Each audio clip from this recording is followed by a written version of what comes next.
stayed together. Then we finished our studies, and then it was either bye-bye, I go home, you go home, or we tried to stay together, get married, and move to the US. The paperwork to get a visa to move to the US took 1 year to complete. The last 2 steps were a medical examination and an interview with the consul. The first Tuesday, I went to the American consulate in Amsterdam. I had to wait outside in line, then I had to go through security, then I had to sit in the waiting room until they called my name from one of those little small claustrophobic clerk windows, and then once there, they gave me a bunch of papers and then sent me to the doctor. The doctor gave me 3 shots and then gave me the urine and blood tests and sent me to the hospital where they did HIV tests, TB tests, X-rays, and then with all the things they sent me back to the doctor and then back to the consulate and back to the little small claustrophobic clerk windows, and once there, I gave them all. Take them! Take them all! My fluids, my internal organs, my bones, take them, but let me go. I was getting impatient. Jeff was already here in California, waiting for me. The following Tuesday, I had to go again to the American consulate in Amsterdam, this time for the interview with the consul. I was very nervous, I was thinking, what if they find out I have AIDS? Or what if they found out I didn't pay all my bills in Paris? Or what if... I was very scared because, after all, that was the time, that was the day where I was finally going to know where I was going to be next.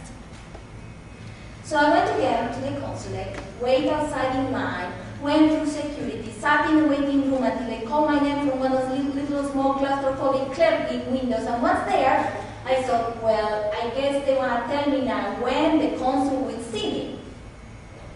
But no, that was it. That was the consul. The least I expected, I will be received in his office by this man wearing a suit. He will be sitting in a black leather chair with a behind desk, with a window overlooking the park. He will smile at me at my entrance, but no, nothing of that happened. He was there, behind the clerk window, and I couldn't even see his face. The only thing I could see was this tie, his tie waving at me from behind the window, and his tie, this tie, took all my papers, and then the tie looked at them, and then the tie said, everything is okay. You can come back at 3 o'clock and get your passport with the visa. And that was it. That was it. Anticlimactic, but I had my visa. So at 2:30, I was back in the line. Behind me there was a guy, an American guy. He was loud, talking on a cell phone. What? What plane? On the tower? No. I really didn't understand what he was saying, but he sounded alarmed. When he hung up, he started talking to the other people on the line, and then all of them sounded a little bit alarmed. We finally went inside. They opened the doors. Security was a bit tighter this time. Went inside, sat in the waiting room. Next to me was a TV with a CNN on. And there, I saw it. A plane flying into a building. Fire everywhere. Then another one. Smoke. People jumping. They called my name from the window. I took my passport. I looked at my visa. My visa is dated September 11, 2001. The first thing I did, I called Chef. In California, it was 7 in the morning. He was sleeping. He didn't know anything about it. So I told him, go watch the news. He called me back and he said, you are coming to a different country now. So yes, I am in English now. I am not the same person in English as in Spanish or in French. Do you understand? Je ne peux pas parler le français de la même façon que je parle l'espagnol parce que je sais que si je ne dis pas sûr d'un jazz correctement, il faut comprendre. Il finit comprendre jamais. Quand je fais un petit oversong, un petit over, and that's it. They don't understand a word I said because I made a little insignificant mistake in the pronunciation. Of course, this happens in English too. I'm sure you're experiencing it right now. What did she say? Did she say pronunciation or enunciation or what? Is she speaking in English anyway? And of course, in Spanish it's much easier because I don't have to worry about the pronunciation. Aunque las últimas veces que estuve en Argentina me volvieron loca por eso de que tengo un acento. An accent. They say I have an accent in Spanish too. Del francés decían antes cuando decían Francia, o del inglés dicen ahora. Por suerte, nunca se me pegó el acento en holandés. Because Dutch hurts. Ik spreek geen Nederlands. Ik spreek geen Nederlands. Ik geen Nederlands. Alsjeblieft. Slechts 1, 2, 3, 4, 5, 6, 7, 8, 9. Cállese la boca. Or shut up.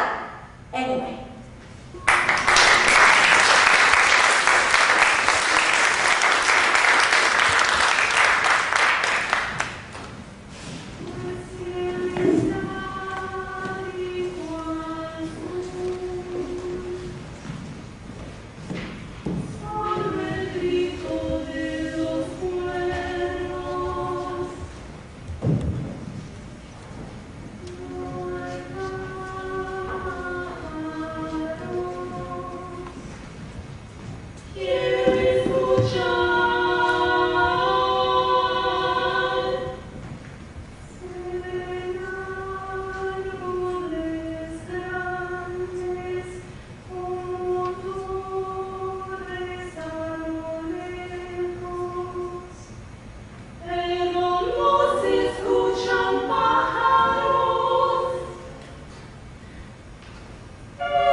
called me Cuca.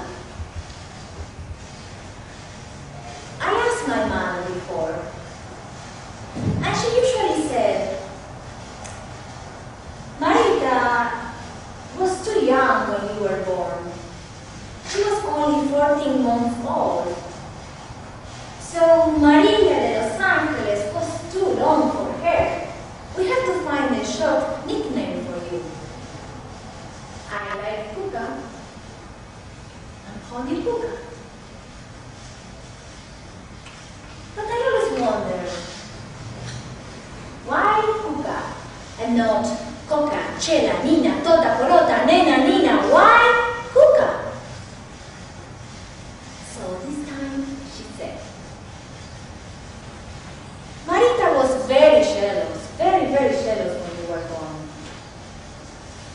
So I had to find something that would calm her down. I started calling you Cuca, Cuquita, and she laughed. Because Cuca is the wife of the cuckoo, the boogeyman, the monster that comes get you if you don't go to bed right now. I was fair, ugly, Cuca.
Like my grandfather, no,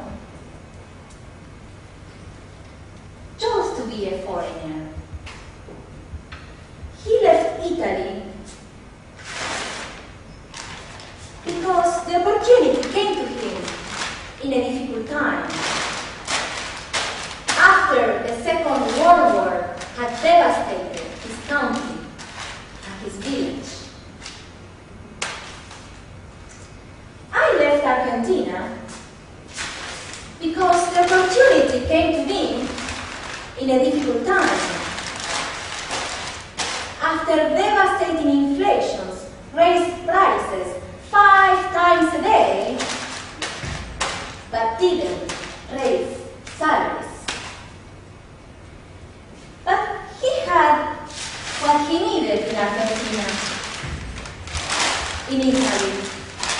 He had just bought a house, had a wife and 2 kids, but his brother, his little brother was leaving, and he said, Chichilo, come with me. So Chichilo, my nonno, left. Just to try, just to see, just to leave the war-ravaged Italy for a while.